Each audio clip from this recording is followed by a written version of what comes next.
अनलाजों अमा बेदर।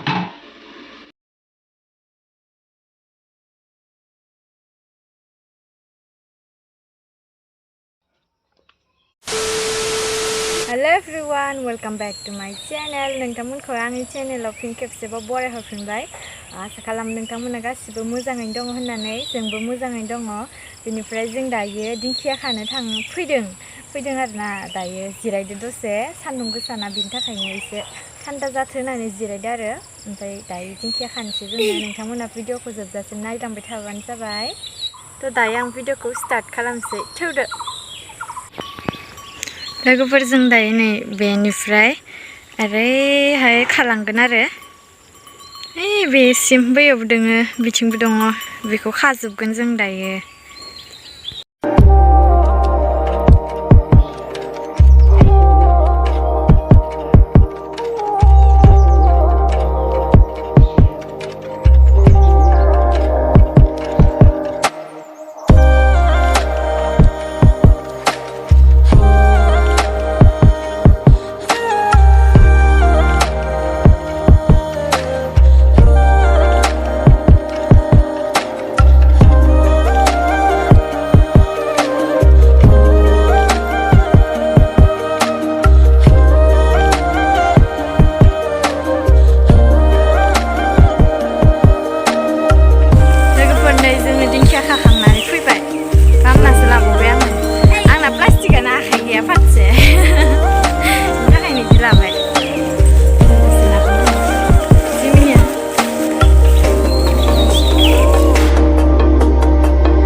गाबोन फुङाव जागोन।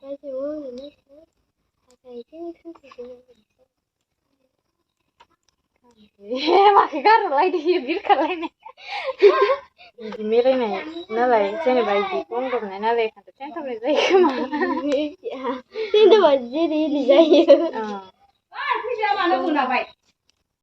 बिराद गरम लोगोफोर, बिनि थाखायनो बाबाया स्प्राइट लाबोदों। बेखौनो लोंनो नागिरदों जोङो। सुनो बानानै वान टाइम गिलाससो इउज खालामबावबाय लोगोफोर। गाज्रि मोननांला दे, गरम ना, बेनि थाखायनो माने खामानिखौनो मावनो बायो आरोना। बेनि थाखायनो वान टाइमावनो लोंनोसै।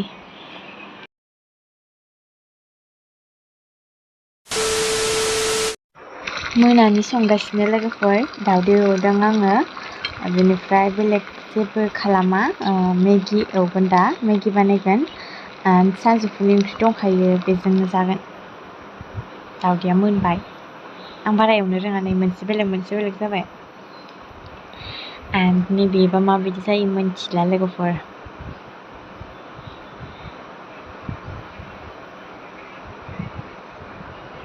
नैबेबो मोनबाय। बे मोजांसिन जादों, बे मोननैनिसे। फार्स्टनियाबो मोजां जायाखिसै। एन्ड नै दा बे सारायावनो मेगि संनोसै। दै होखाबाय आं डाइरेक्टलि। माने थाव एसे दंखायोमोन आरोना दावदै एवनायनिनो, बेयावनो मेगिखौ होखाबाय। मसाला होनोसै। एन्ड मेगिया रेडि जाबाय। ओंखाम जानोसै लोगोफोर। नैबे ओंख्रिखौ आं ओंखामावनो होनानै लादों। एन्ड मेगि, दावदै। आं गाज्रिखौ लाबाय आरो। मर्निंआवहाय साहाजों लोंनो थाखाय पक'रि बानायबाय आङो आटा एसे लाबोखानाय दङमोन बेखौनो पियास एसे माने दरसे होनानै बानायबाय एन्ड नैबे अमा बेदर सावगासिनो लोगोफोर फुंनि ओंखामखौ जानो एवनायखौ जानो बाबाय बिनि थाखायनो सावनानै जागोन आरोना लोगोफोर टेस्टि जाखायो सावनाया बिराद फेभरेट आरो बेदरा एकदम मेजेम गोजा मोदोमानो दरसेबो गैया बिनि थाखायनो सावनानै जाबाय आं गायोना नै लोगोफोर जा टेस्टि जाखादों माने बिराद जाखाबाय आरो आङो नङाबा आं मेजेमखौ जानो हाया एवनायखौ सावनायखौ टेस्टि मोननायखौ जाजोब्बाय गासिखौबो एन्ड नैबे काक्रेल एवनाय लोगोफोर आङो दायो फुंनि जि जोम सुखांजोब्बाय गांनैसो दख'ना ओंखारनानै दङमोन गानबाय थानाय बेखौ सुना होबाय एन्ड गान्दु फोरानदों